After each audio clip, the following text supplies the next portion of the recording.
Grigeo Group nodarbojās ar papīra ražošanu un pārstrādi. Galvenie tātad ir šie papīra produkti.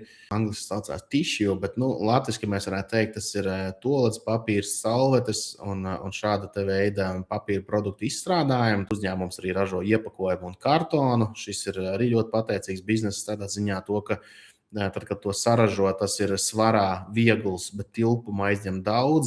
Attiecīgi tā transportēšana nav pārāk ekonomiski izdevīga uz tālām vietām. Tad, attiecīgi, uzņēmums ir labā pozīcijā, lai ar savu produkciju apgādātu. Produkcija ir viegla, bet ietilpīga. Un tad, attiecīgi, Baltijas reģions un pat arī Polija uzņēmums jau tā labā pozīcijā, lai to visu varētu apgūt, ja tā var teikt. Uzņēmums biržā atrodas kopš 94. gada, un tam tirgus kapitalizācija ir 147 miljoni eiro un apgrozījums nedēļā 282 tūkstoši. Tad ar šo akciju arī apgrozījums notiek.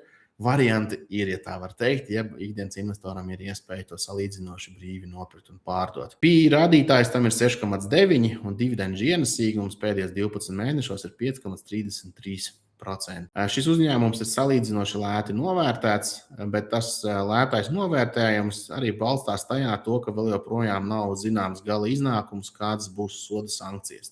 Es neatceros precīzi, kurā ražotnē, bet pirms vairākiem gadiem Lietuvā vides inspekcijas konstatēja, ka kādā no uzņēmuma ražotnēm bija, var teikt, īsumā bija dabas piesārņojums un potenciālais maksimālais soda apmērs ir vairākos 10 miljonu eiro, un tas visu laiku tāds karājās, tā kā tāds liels nezināmais, cik tas īstenībā beigās būs. Bet tam teorētiski tam vajadzētu noskaidroties šogad, un pat pie kaut kāda salīdzinoši nozīmīga soda apmēra, tad, kad tas būs skaidrs, tad arī tas pat varētu būt kaut cik pozitīvs signāls akcijai, jo vienkārši būs skaidrība, šis būs novākts, tā teikt, no dienas kārtības. Bet, ja soda apmērs būs salīdzinoši neliels pret maksimālajiem apmēriem, tur pat var būt diezgan liels akcijas rallijs.